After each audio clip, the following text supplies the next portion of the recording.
damai sejahtera buat kita semuanya. Dimanapun kita berada, apapun saat ini kondisi dan keadaan kita, tetap percaya bahwa Allah turut bekerja. Dia mengasihi saya, Dia mengasihi saudara, Dia mengasihi setiap kita orang-orang percaya.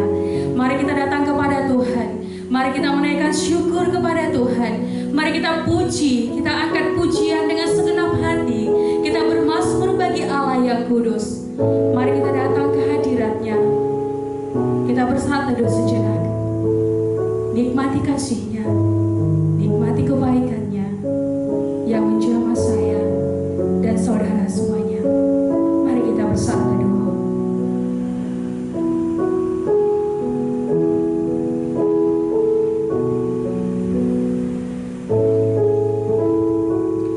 Kebaktian ini berlangsung karena pertolongan Allah Bapa yang telah menyelamatkan kita melalui karya kehidupan, kematian dan kebangkitan Yesus Kristus, dan yang tetap bekerja di tengah-tengah kita melalui Roh Kudus hingga saat ini.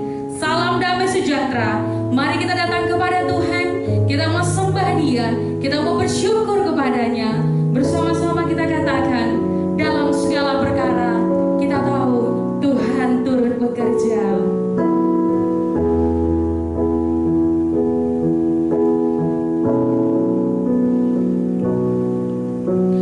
Dalam segala perkara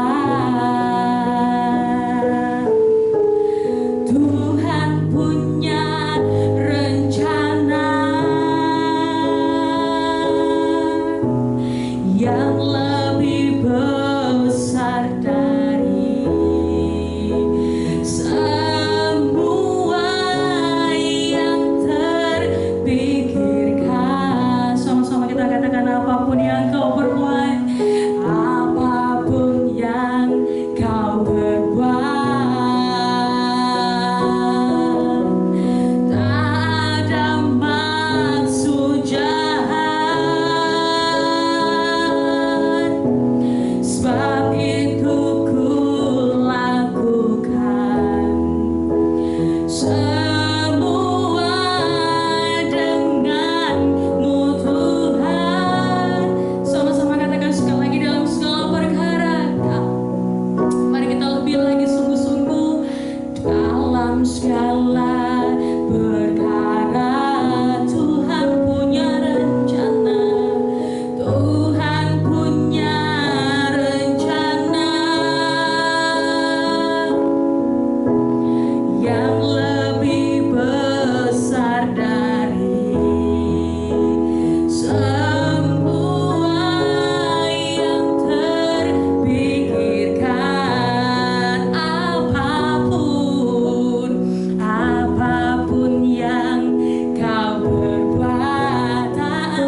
apapun hari-hari ini yang sedang kita hadapi, apapun hari-hari ini yang saudara sedang hadapi, baik itu kesusahan, kesedihan, mungkin ada di antara saudara yang merasa tertekan dengan kejadian kondisi saat ini bagi bangsa kita. Tapi percayalah bahwa Tuhan hadir, bahwa Tuhan ada. Dia tidak pernah meninggalkan saya dan saudara. Dia tidak pernah membiarkan saya dan saudara. Tetap pegang tangannya, genggam erat tangannya, pandang wajahnya, dan katakan, aku tetap percaya Tuhan. Aku percaya bukan karena aku melihat, aku percaya karena firman-Mu ya dan amin. Dan saat ini firman-Mu digenapi dalam hidupku, maka jadilah sesuai dengan iman saudara. Ini janji Tuhan di dalam kitab Mazmur 23 ayat 1 dan 6. Ya, mari kita buka kitab suci di dalam Mazmur 23 ayat 1 sampai 6. Demikian bunyi firman Tuhan. Tuhan adalah gembalaku, takkan kekurangan aku. Ia membaringkan aku di padang yang berumput hijau. Ia membimbing aku ke air yang tenang. Ia menyegarkan jiwaku. Ia menuntun aku di jalan yang benar oleh karena namanya. Sekalipun aku berjalan dalam lembah kekelaman, aku tidak takut bahaya, sebab Engkau besertaku. Gadamu dan tongkatmu itulah yang menghibur aku. Engkau menyediakan hidangan bagiku di hadapan lawanku. Engkau mengurapi kepalaku dengan minyak, pialaku penuh melimpah. Kebajikan dan kemurahan belaka akan mengikuti aku seumur hidupku. Dan aku akan diam di dalam rumah Tuhan sepanjang masa. Ini keyakinan kami Tuhan, kami percaya janji-Mu. Engkau gembala kami yang baik. Terima kasih Tuhan. Terima kasih buat hari ini Tuhan. Kami mengucap syukur Engkau baik. Terima kasih Tuhan. Mari Bapak Ibu yang dikasihi Tuhan, nikmati hadirat Tuhan. Dia hadir di tengah-tengah kita karena firman-Nya berkata, ketika orang percaya berseru, ketika orang percaya berkumpul memanggil namanya, menyembah Dia, maka Dia hadir di tengah-tengah kita. Katakan bagaikan bencana Tuhan, aku siap dibentuk oleh-Mu. Kita siapkan hati kita untuk menerima kebenaran firman Allah. Bagaikan bencana siap dibentuk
akan siapkan hati kita untuk kita datang kepada Tuhan saat pagi hari ini. Sebelumnya kita akan berdoa. Bapa di surga, Allah yang kami sembah di dalam nama Tuhan Yesus Kristus, sungguh kami mengucap syukur atas kasih anugerah dan kebaikan Tuhan yang Tuhan senantiasa nyatakan di dalam hidup kami. Engkau Allah yang senantiasa memimpin, menyertai dan memberkati kami sepanjang hidup kami sampai hari ini. Jikalau saat ini Tuhan perkenankan kami untuk datang kepada Tuhan, untuk kami boleh duduk diam di dalam hadirat-Mu untuk menerima firman-Mu ya Tuhan. Mari Tuhan suci dan kuduskan hati dan pikiran kami. Biarlah kami boleh dengar-dengaran akan firman Tuhan, sehingga kami bukan hanya sekedar pendengar, tetapi menjadi pelaku-pelaku firman Tuhan. Terima kasih Tuhan Yesus. Berkati firman-Mu yang akan disampaikan, berkati hamba-Mu yang akan menyampaikan firman-Mu, dan berkati kami sekalian yang siap untuk menerima firman Tuhan. Terpujilah nama-Mu, kami siap untuk menerima firman Tuhan. Di dalam nama Tuhan Yesus, yang siap menerima firman Tuhan, sama-sama berkata, amin. Puji Tuhan. Ya shalom. Saya ucapkan selamat pagi, selamat beribadah bagi Bapak Ibu sekalian Jemaat GSRI dimanapun berada, yang saat ini boleh beribadah bersama-sama di rumah masing-masing. Saya mengucapkan shalom, selamat pagi, selamat beribadah, dan mari kita akan bersama-sama membuka firman Tuhan di dalam Kejadian pasal 2 ayat 23. Kita akan berbicara tentang keluarga yang bersukacita. Ya mungkin orang akan berkata bahwa sulit bersukacita dalam keadaan kondisi yang sekarang ini. Ya betul, ya. Kita memang sedang mengalami kondisi keadaan yang tidak mudah oleh karena virus corona. Tetapi Tuhan kehendaki supaya kita tetap bersukacita, supaya sukacita itu tetap ada di dalam kehidupan kita, supaya sukacita itu tetap ada di dalam keluarga kita masing-masing. Karena itu mari kita akan membuka firman Tuhan di dalam Kejadian pasal 2 ayat yang ke-23. Demikian firman Tuhan.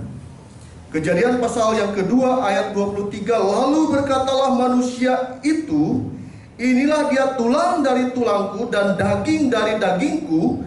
Ia akan dinamai perempuan sebab ia diambil dari laki-laki. Ya, firman Tuhan ini adalah ucapan atau perkataan manusia yang pertama yang Tuhan ciptakan, yaitu Adam. Ya, Adam berkata bahwa inilah tulang dari tulangku, inilah daging dari dagingku. Dan ia berkata bahwa ia akan menamai perempuan itu, ia akan menamai dia sebagai perempuan. Iya. Nah, Bapak Ibu Saudara yang dikasihi Tuhan, disinilah ungkapan sukacita yang disampaikan oleh Adam ketika ia menemukan, yaitu seorang yang Tuhan bentuk dari dirinya sendiri, yaitu perempuan. Karena sebelumnya ketika Tuhan membawa, yaitu ciptaan Tuhan yang sudah Tuhan ciptakan dari binatang yang ada di taman itu, dan satu pun tidak ada yang membuat Adam bersukacita. Tetapi ketika Tuhan membentuk perempuan itu dari tulang rusuk daripada Adam, dan kemudian Tuhan membawa perempuan itu ke hadapan Adam, dan Adam bersukacita. Nah, mari kita akan melihat 5 prinsip sukacita dalam keluarga yang kita boleh ambil dari perkataan Adam. Ya, mari kita akan lihat 5 prinsip. Di sini yang pertama kita akan melihat, dari prinsip yang pertama ada kesatuan. Ya, yang kedua ada kesamaan, yang ketiga ada kesejajaran, dan kemudian yang keempat ada kesediaan untuk menerima perbedaan, dan kemudian yang kelima ada kasih. Jadi dari ungkapan Adam yang disampaikan kepada perempuan itu, ketika dia melihat perempuan itu sudah ada di depan mata dia, dan dia berkata bahwa inilah tulang dari tulangku dan daging dari dagingku. Ada 5 prinsip, paling tidak ada 5 prinsip yang akan kita pelajari. Yang pertama adalah kesatuan. Ya, jadi sesungguhnya Tuhan menciptakan manusia, terutama perempuan itu berasal daripada satu kesatuan, di mana perempuan itu diambil dari tulang rusuk laki-laki itu. Jadi sesungguhnya antara laki-laki dan perempuan itu satu. Karena itu di sini ada prinsip kesatuan. Ya, dan yang kedua ada prinsip kesamaan. Ya, ketika Adam melihat bahwa perempuan itu ada di depan dia, dia berkata, oh ini sama. Karena Adam bisa membedakan ketika Tuhan membawa binatang-binatang di hadapan dia, dia berkata tidak ada yang sama. Dia melihat tidak ada yang sama. Tetapi ketika perempuan itu ada di depan mata dia, dia melihat ini sama. Karena dia diciptakan dari tulang rusuknya sendiri. Dan di sini ada prinsip kesamaan. Dan kemudian ada kesejajaran. Ya, tentunya ini menyangkut tentang kita di hadapan Tuhan. Kita akan bahas satu persatu, Bapak Ibu Saudara yang kasih Tuhan. Yang pertama adalah kesatuan. Ya, kesatuan sebagai prinsip dalam membangun sukacita dalam keluarga memiliki 2 aspek, yakni yang pertama adalah kesatuan dengan Allah. Ya, jadi untuk membangun sukacita dalam keluarga itu kita harus membangun kesatuan terlebih dahulu. Dan kesatuan ini dibagi 2. Yang pertama adalah kesatuan dengan Allah, dan kemudian yang kedua adalah kesatuan dengan pasangan tentunya. Nah, kesatuan dengan Allah kita akan lihat di dalam Yohanes pasal 15, ya. Tentu tidak kita baca semua, tetapi kita akan melihat prinsipnya di sini.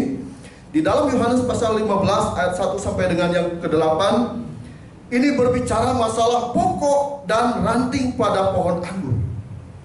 Tuhan memberikan perumpamaan pokok dan ranting. Di dalam pokok dan ranting itu ada satu kesatuan yang tidak bisa terpisahkan. Dan pokok ini menggambarkan tentang Tuhan Yesus sendiri.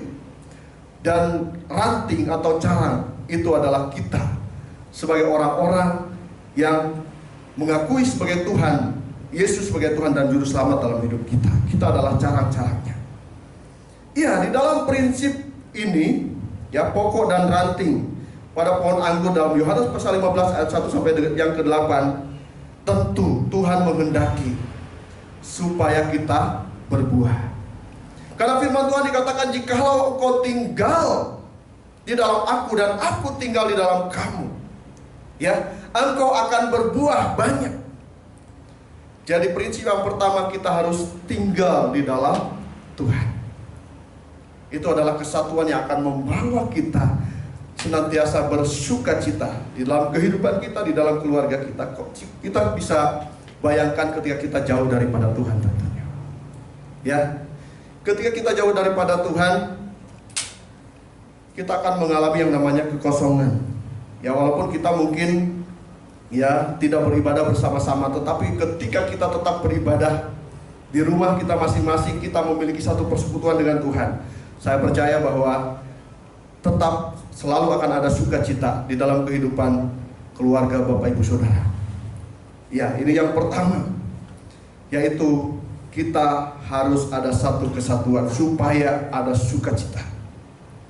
Dan ketika kita ada satu kesatuan, ada kesatuan di dalam Tuhan, pasti ada sukacita. Kenapa? Karena ketika kita bersatu di dalam Tuhan, kita akan berbuah. Apa buahnya? Ya, kalau kita lihat di dalam Galatia pasal 5, tentunya ayat 8 sampai dengan ayat yang ke-10, kita melihat buah-buah roh di situ.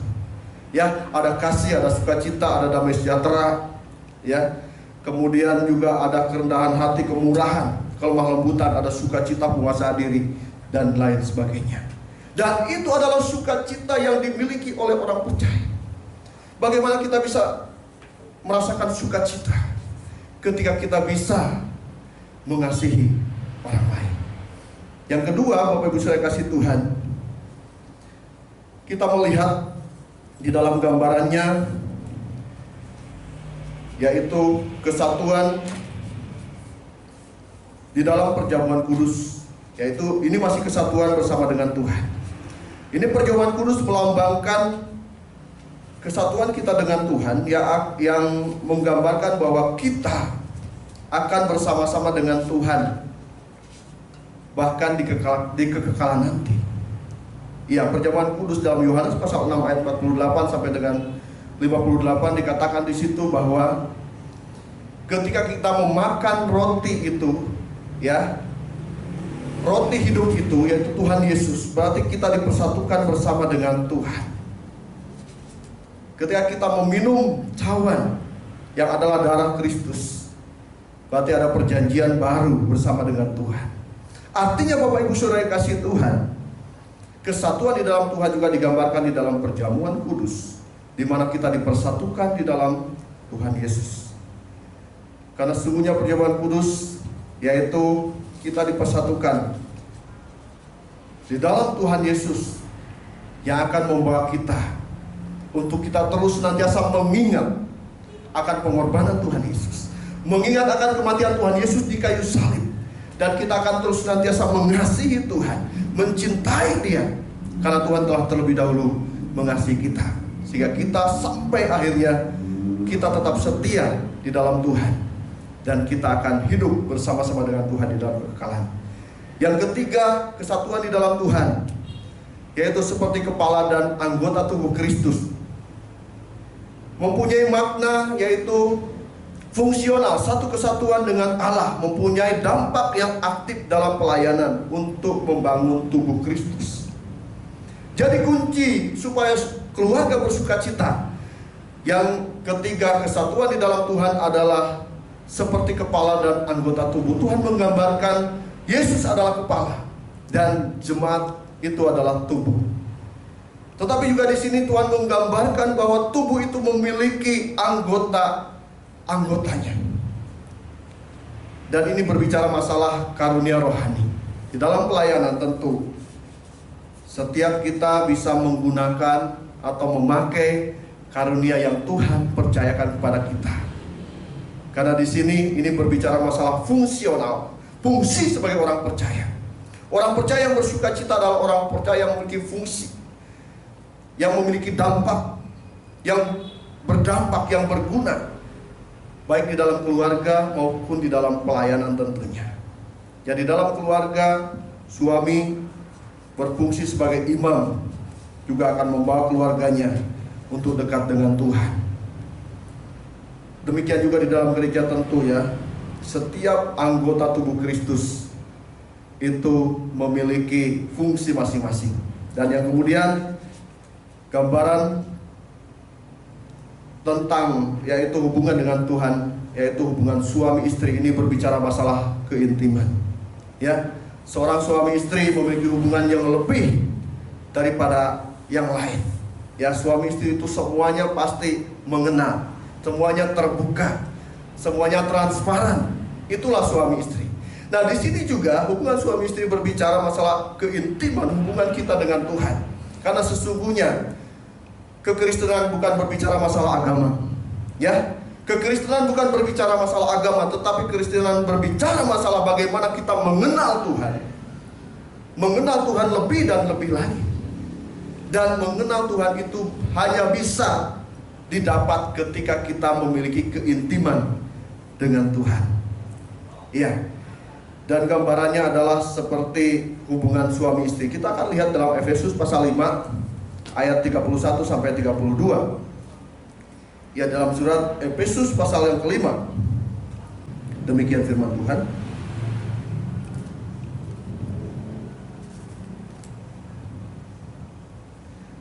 Sebab itu laki-laki akan meninggalkan ayahnya dan ibunya dan bersatu dengan istrinya, sehingga keduanya itu menjadi satu daging. Rahasia ini besar, tetapi yang aku maksudkan ialah hubungan Kristus dan jemaat.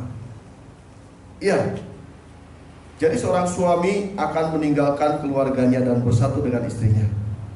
Ini adalah hubungan yang memang sangat dekat. Demikian juga dengan mengikut Tuhan. Yang mengikut Tuhan, firman Tuhan katakan, jikalau engkau mengikut aku, engkau harus meninggalkan keluargamu, meninggalkan mungkin anak istrimu, dan kemudian memikul salib dan mengikut aku. Nah, dan kemudian kita akan melihat di sini, ya, kalau tadi kita sudah berbicara hubungan dengan Tuhan, ya sebagai yaitu faktor supaya kita mengalami yang namanya sukacita. Yang kedua adalah kesatuan dengan pasangan, ya, yang akan membawa kita bersukacita di dalam keluarga. Di dalam Filipi pasal 2 ayat 1 sampai yang ke-11 ini berbicara masalah hubungan antara suami istri, ya, bagaimana tugas suami, bagaimana tugas istri, ya. Suami hendaknya mengasihi istri dan kemudian istri harus menghormati suami. Ini adalah kesatuan di dalam keluarga, di dalam pasangan. Bagaimana kalau kita menerapkan ini dalam keluarga, pasti ya akan ada satu kesatuan di dalam keluarga. Suami mengasihi istri dengan sepenuh hatinya, dan kemudian istri menghormati suami dan tunduk kepada suami. Dan itu akan membawa kita mengalami yang namanya sukacita di dalam keluarga. Ya, kalau tidak ada kasih dalam keluarga, suami tidak mengasihi istri, dan kemudian istri tidak tunduk, tidak hormat kepada suami, tentunya keluarga itu akan menjadi keluarga yang tidak akan merasakan kasih, tidak akan ada sukacita. Dan kemudian yang selanjutnya, supaya kita menjadi keluarga yang bersukacita, yang selanjutnya adalah harus ada kesamaan. Ya, kalau kita tadi berbicara bagaimana Adam melihat Hawa dan dia merasa bahwa Hawa sama dengan dia. Kenapa? Karena Hawa diambil dari tulang rusuk Adam. Dan kesamaan itu juga harus ada di dalam keluarga kita, supaya keluarga kita menjadi keluarga yang senantiasa bersukacita. Ya, di dalam Galatia pasal 3 ayat 28 sampai 29, di dalam Galatia pasal yang ketiga, demikian firman Tuhan, ayat 28 dan 29. Dalam hal ini tidak ada orang Yahudi atau orang Yunani, tidak ada hamba atau orang merdeka, tidak ada laki-laki atau perempuan, karena kamu semua adalah satu di dalam Kristus Yesus. Dan jikalau kamu adalah milik Kristus, maka kamu juga adalah keturunan Abraham dan berhak menerima janji Allah. Tuhan tidak pernah diskriminasi. Tuhan tidak pernah memandang satu dengan yang lainnya berbeda. Di hadapan Tuhan kita sama. Demikian juga ya, di dalam keluarga harusnya tidak ada yang namanya diskriminasi, tidak membeda-bedakan, harus ada kesamaan. Semuanya punya hak yang sama di dalam keluarga, hak untuk mendapat kasih yang sama. Suami istri harus memiliki hak yang sama di antara satu dengan yang lainnya. Demikian juga dengan anak-anak. Sehingga ketika ada kesamaan di dalam keluarga, sukacita itu akan senantiasa nyata, akan senantiasa terus ada di dalam keluarga kita masing-masing. Dan kemudian yang selanjutnya harus ada kesejajaran. Ya, kesejajaran. Efesus pasal 5 ayat 22 sampai 23. Ini berbicara masalah kesetaraan. Ya, kesejajaran. Di dalam Efesus pasal yang ke-5 ayat 22, demikian firman Tuhan sampai 23. Hai istri, tunduklah kepada suamimu seperti kepada Tuhan, karena suami adalah kepala istri sama seperti Kristus adalah kepala jemaat. Dialah yang menyelamatkan tubuhmu. Ya, di sini hai istri, tunduklah kepada suami, dan kemudian suami juga harus tunduk kepada istri. Ada kesejajaran. Jadi kalau suami mengasihi istri, istrinya harus tunduk. Jadi ada kesejajaran, ada balance di sini. Jadi kalau timpang di sini pasti tidak akan berjalan dengan baik, ya. Dan kemudian yang selanjutnya harus ada kesediaan untuk menerima perbedaan. Ya, harus siap untuk menerima perbedaan. Di dalam Roma pasal 15 ayat 5 sampai dengan ayat yang ke-7, ya. Di dalam surat Roma pasal yang ke-15, demikian firman Tuhan. Roma pasal 15 ayatnya yang ke-5 sampai dengan ayat yang ke-7, demikian firman Tuhan.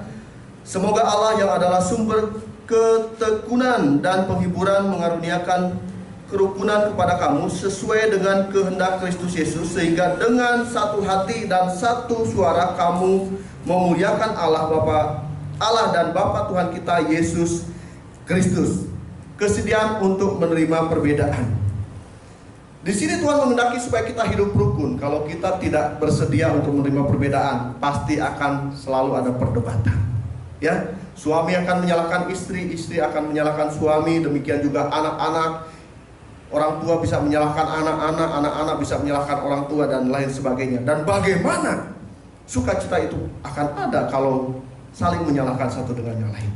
Oleh karena itu harus ada kesediaan untuk menerima perbedaan. Karena Tuhan menciptakan kita berbeda.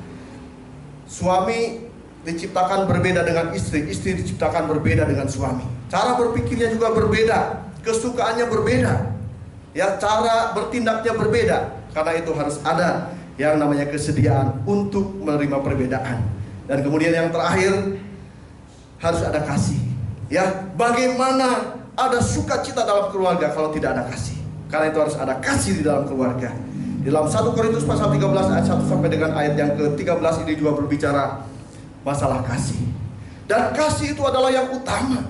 Ya, biarpun orang bisa berbicara dalam bahasa-bahasa yang lain, biarpun orang bisa punya pengetahuan yang begitu luar biasa, tetapi kalau tidak punya kasih, dikatakan dia akan seperti gong yang gemerincing.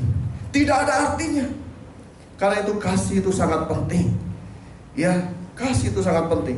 Ayat penutup kita dalam Galatia pasal 5 ayat 22 sampai 23 ini sangat-sangat penting kita perhatikan. Di dalam Galatia pasal yang ke-5 ayat 22 sampai dengan ayat yang ke-23, demikian firman Tuhan. Galatia pasal 5 ayat 22 sampai dengan 23. Tetapi buah roh ialah kasih, sukacita, damai sejahtera, kesabaran, kemurahan, kebaikan, kesetiaan, kelemah lembutan, penguasaan diri. Tidak ada hukum yang menentang hal itu.